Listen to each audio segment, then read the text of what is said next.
Hello friend, SP education में आपका हार्दिक स्वागत है। आज की क्लास में हम लोग झारखंड पीजीटी की बात करने वाले हैं और झारखंड पीजीटी में हम लोगों की जो क्लास है, अगर हम लोग इसकी बात करते हैं तो ये क्लास जो है वो है हम लोगों की औद्योगिक संबंध की हम लोगों की क्लास है, जिसे हम लोग इंग्लिश में इंडस्ट्रियल रिलेशन कहते हैं। औद्योगिक संबंधों की क्लास हम लोगों की चल रही है। ये हम लोगों की 7वीं नंबर की क्लास है। अगर आप लोगों ने पिछली क्लास को नहीं देखा है तो उसमें मैंने MCQ क्वेश्चन करवाए हुए हैं, तो उनको आप लोग देख लीजिए कि मैंने 14 से 15 क्वेश्चन समथिंग MCQ के करवाए हुए हैं, तो उनको आप लोग अच्छी तरीके से देख लीजिए। आज हम लोग बात करने वाले हैं औद्योगिक संबंध, और वो भी भारत में औद्योगिक संबंध को क्या मतलब कि उस पर हम लोग चर्चा करने वाले हैं।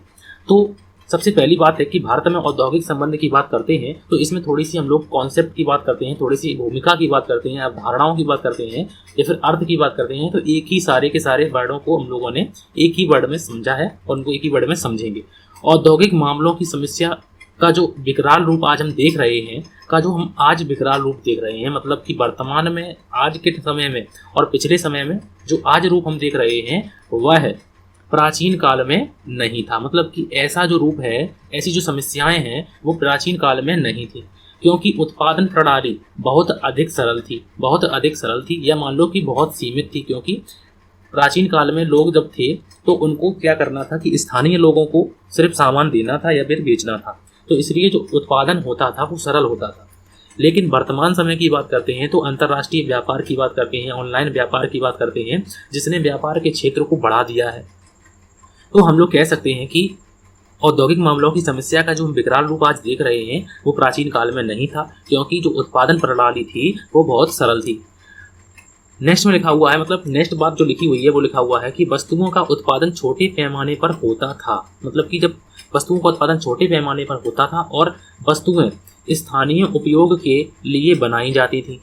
मैंने बताया है आप लोगों को कि स्थानीय लोगों के उपयोग के लिए बनाई जाती हैं और स्थानीय लोग लिमिटेड होते हैं हम लोगों के पास, तो हम लोग क्या बात करते हैं तो उसमें उत्पादन जो होता है वो सरल होता है, उत्पादन प्रणाली सरल होती है। लेकिन आधुनिक समय की बात करते हैं, आधुनिक युग की बात करते हैं तो औद्योगिक संबंध की समस्या का एकमात्र कारण बड़े पैमाने पर उत्पादन का परिणाम है। मतलब कि अगर हम लोग औद्योगिक समस्या की बात करते हैं तो इसका एक मुख्य और एक बड़ा कारण ये है कि उत्पादन जो है वो बड़े पैमाने पर होता है, इसीलिए औद्योगिक संबंधों की समस्या का जो है जन्म हुआ है, जिसने मनुष्य को मशीन का गुलाम बना दिया है। मतलब आज के समय की बात करते हैं तो आज हर एक काम हम लोग मशीनों के द्वारा करना चाहते हैं। चाहे हम लोग खेती की बात करें, चाहे हम लोग किसी भी क्षेत्र की बात करें, तो प्रत्येक काम हम लोग, अब पढ़ाई को ही देख लीजिए कि ऑनलाइन का जमाना चल रहा है, तो ऑनलाइन में आप लोगों को दिख रहा होगा कि ऑनलाइन में आप क्रेज चल रहा है पढ़ाने का, ठीक है, और बच्चों को भी अच्छा लगता है ऑनलाइन पढ़ने में। तो जो समय के हिसाब चलता है उसी के साथ हमें चलना पड़ता है। तो मनुष्य जो आज के समय की बात करते हैं तो जिसने मनुष्य को आधुनिक युग की बात करते हैं तो औद्योगिक संबंधों की समस्या का एकमात्र कारण और बड़ा कारण ये है कि उत्पादन बड़े पैमाने पर होता है। और इससे हुआ क्या कि जिसने मनुष्य को मशीन का गुलाम बना दिया, तो बनाकर छोड़ दिया है। तो ये बातें इसमें लिखी हुई हैं, तो ये बातें तो ज़्यादातर लोग जानते थे, इसमें कुछ ज़्यादा खास था नहीं। लेकिन अगर बात करते हैं तो भारत में औद्योगिक संबंध की बात करते हैं तो कुछ बातों को आप लोगों को याद रखना है कि कुछ बातें जो हैं वो आप लोगों को याद रखनी है। ज़्यादा बड़ा आप लोगों का टॉपिक नहीं है ये, तो इसमें हम लोग कम टॉपिक में, कम चीज़ों में यही इसमें काम हो जाएगा। तो भारत में अगर हम लोग बात करते हैं तो भारत में औद्योगिक क्रांति का जन्म हुआ तो उस समय श्रमिक और पूंजीपति के मध्य, मतलब कि श्रमिक की बात करें, श्रमिक और नियोक्ता के मध्य बात करें, या श्रमिक और मालिक की संबंध की बात करें, तो श्रमिक और पूंजीपति के मध्य किसी प्रकार का कोई संघर्ष नहीं था। श्रमिक जो है वो शांति से अपना कार्य करते थे। लेकिन आज के समय में क्या है कि आज के समय में उत्पादन तो श्रम जो है पूंजीपति अधिक चाहते हैं, लेकिन लेबर जो है, मतलब कि जो मजदूरी है वो कम देना चाहते हैं। और श्रमिक की केस की बात करें तो श्रमिक काम कम करना चाहते हैं और वेजेस ज़्यादा पाना चाहते हैं, मतलब मजदूरी ज़्यादा पाना चाहते हैं। तो दोनों तरफ से बातें करेंगे।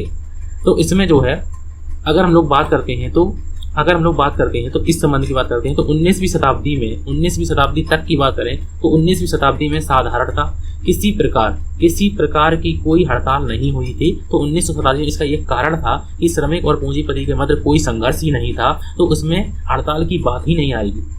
तो श्रमिक शांति से अपना काम करते थे और शांति से काम करेंगे, जो मिल जाएगा उसको ले लेंगे, जो नहीं मिलेगा कोई दिक्कत नहीं। तो साधारणतः किसी प्रकार की कोई हड़ताल नहीं हुई थी। 19वीं शताब्दी की बात हम लोग करते हैं। इसमें कुछ बातें हैं उनको भी आप लोगों को याद रखना है। ये मैंने कुछ बातें पहले से ही लिख रखी हैं कि डॉक्टर भीमराव अंबेडकर साहब जो थे, उन्होंने सन 1942 में इंडियन लेबर कॉन्फ्रेंस की स्थापना की थी। इस बात को याद रखिएगा कि पूछा जा सकता है कि इंडियन लेबर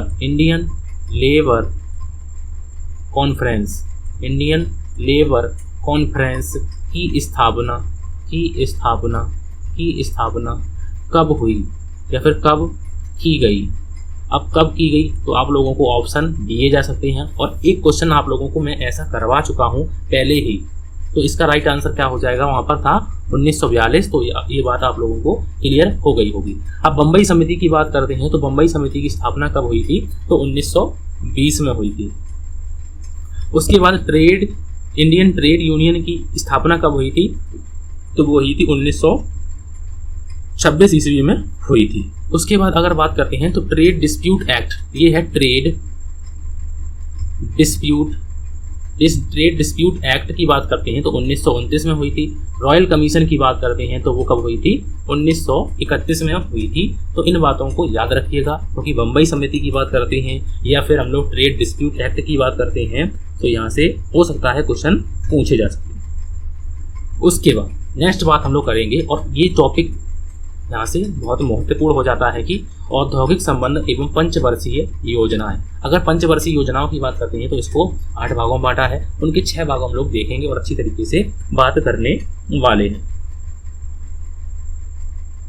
सबसे प्रथम पंचवर्षीय योजना की बात करते हैं तो प्रथम पंचवर्षीय योजना, इसमें क्या कहा गया है और किस बात पर जोर दिया गया है, ये बातें आप लोगों को बतानी है।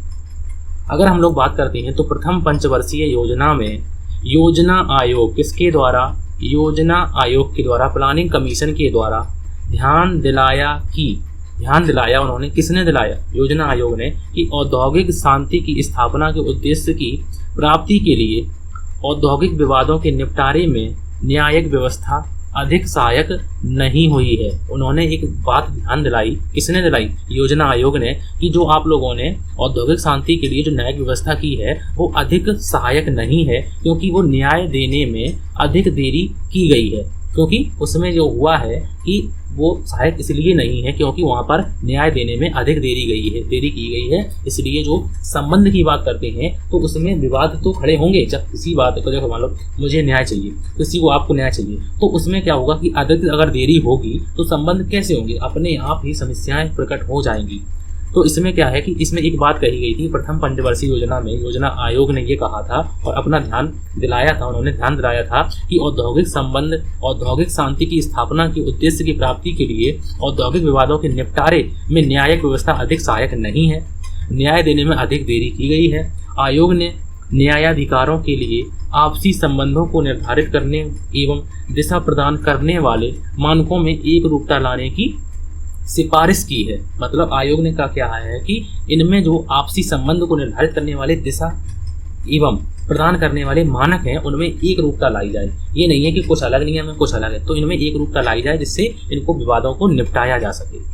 उसके बाद द्वितीय पंचवर्षीय योजना में क्या कहा गया है, तो द्वितीय पंचवर्षीय योजना की बात करते हैं। तो द्वितीय पंचवर्षीय योजना में आयोग ने औद्योगिक शांति के उद्देश्य की प्राप्ति के लिए आपसी समझौते, मध्यस्थता, ऐच्छिक पंच निर्णय व अनिवार्य पंच निर्णय आदि के उपयोग करने पर जोर दिया है। मतलब उन्होंने ये कहा है कि औद्योगिक शांति के उद्देश्य की प्राप्ति के लिए हम लोग आपसी समझौता, मध्यस्थता, ऐच्छिक पंच निर्णय व अनिवार्य पंच निर्णय आदि का उपयोग करने पर जोर दिया गया है। अब आप लोगों से पूछा जा सकता है कि अनिवार्य पंच निर्णय के उपयोग करने पर किस पंचवर्षीय योजना में जोर दिया गया है, तो बताइएगा कि द्वितीय पंचवर्षीय योजना में कहा गया है। तो यहाँ से क्वेश्चन भी पूछे जा सकते हैं, डिटेल में भी पूछे जा सकते हैं। ठीक है, उसके बाद तृतीय पंचवर्षीय योजना की बात करते हैं। अब तृतीय की बात करते हैं तो तृतीय पंचवर्षीय योजना। अब एक बात याद रखिए आप लोग कि जब आप लोगों को औद्योगिक संबंधों की नेक्स्ट क्लास जब हम लोग करवाएंगे ना, तो उसमें न्यूमेरिकल भी होंगे, थ्योरी भी होगी साथ में, और उसमें न्यूमेरिकल MCQ क्वेश्चन भी होंगे और उसमें थ्योरी भी होगी साथ में। पहले थ्योरी करेंगे फिर उसके बाद इनके MCQ भी करने वाले हैं।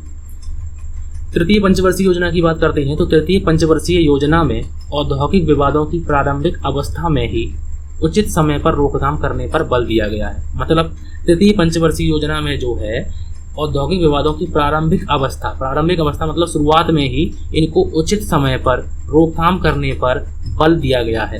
तो ये बात तृतीय पंचवर्षीय योजना में कही गई है।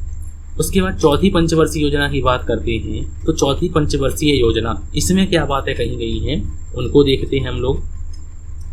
तो इसमें ये कहा गया है कि इसमें औद्योगिक विवाद अधिनियम की बात करते हैं तो वो कौन सा है, 1947 है।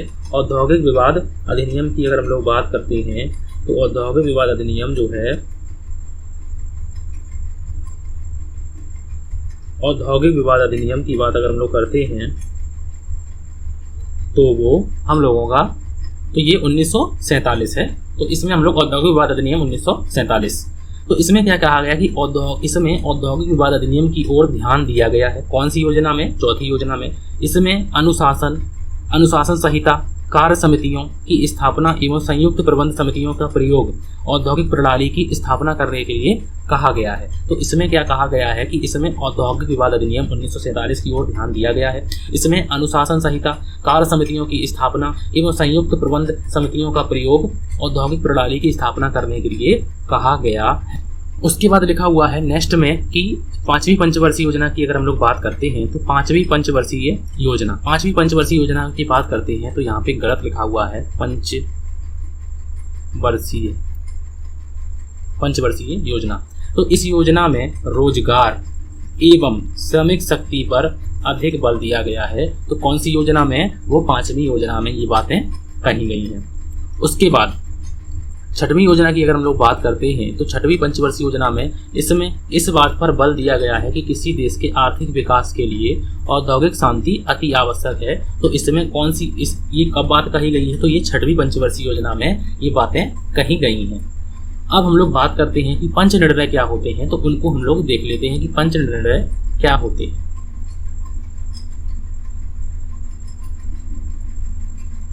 अगर हम लोग पंच निर्णय की बात करते हैं तो आयोग ने देखा कि सामूहिक सौदेकारी के विकास तथा प्रतिनिधिक यूनियनों की मान्यता एवं परिष्कृत प्रबंधकीय रुझानों को सामान्य स्वीकृति के साथ स्वैच्छिक पंच निर्णय के माध्यम से विवादों के समाधान को स्वीकार किया जाएगा। तो ये बात कहाँ कही गई है, ये पंच निर्णय में कही गई है, कोई खास नहीं है। लेकिन आयोग ने, अब इसको समझते हैं कि आयोग ने देखा कि सामूहिक सौदेकारी, सामूहिक का मतलब इकट्ठी सौदेकारी, ग्रुप में सामूहिक सौदेकारी के विकास तथा प्रतिनिधिक यूनियनों की मान्यता एवं परिष्कृत प्रबंधकीय रुझानों को सामान्य स्वीकृति के साथ स्वैच्छिक पंच निर्णय के माध्यम से विवादों के समाधान को स्वीकार किया जाए। तो ये बात किसमें कही गई है, तो ये बात पंच निर्णय के अंतर्गत कही गई है।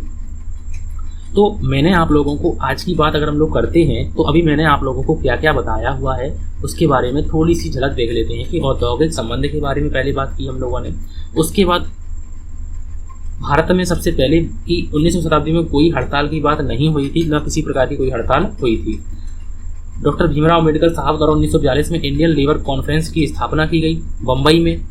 बम्बई समिति की स्थापना कब की गई, 1920 में। इंडियन ट्रेड यूनियन एक्ट की स्थापना कब की गई, 1926 में। ट्रेड डिस्प्यूट एक्ट कौन सा है, 1929 है। रॉयल कमीशन लेबर कौन सा है, 1931। तो इन बातों को याद रखिएगा। उसके बाद हम लोगों ने औद्योगिक संबंध एवं पंचवर्षीय योजनाओं की बात की।